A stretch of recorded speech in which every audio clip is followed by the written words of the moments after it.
Hello दोस्तों, नमस्ते। मैं रुक्मणी प्रजापति अपने यूट्यूब चैनल में आप लोग का स्वागत करती हूँ। एक प्यारा सा गारे गीत कैसा लगेगा कमेंट में बताइए, ज़्यादा से ज़्यादा प्यार दुलार दीजिए।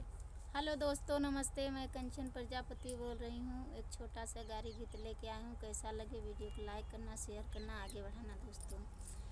महंगी में खाना थोड़ा थोड़ा, महंगी में जब जी जरम मुड़ी पत्तल पे छोड़ब, हाथे हाथ कड़ी गोड़े जंजीरी, चुतरे पे डंडा सहाना पड़े। महंगी में खाना थोड़ा थोड़ा, महंगी में जहो जी जरम मुड़ी पत्तल पे छोड़ब, हाथे हाथ कड़ी गोड़े जंजीरिया, चुतरे पे डंडा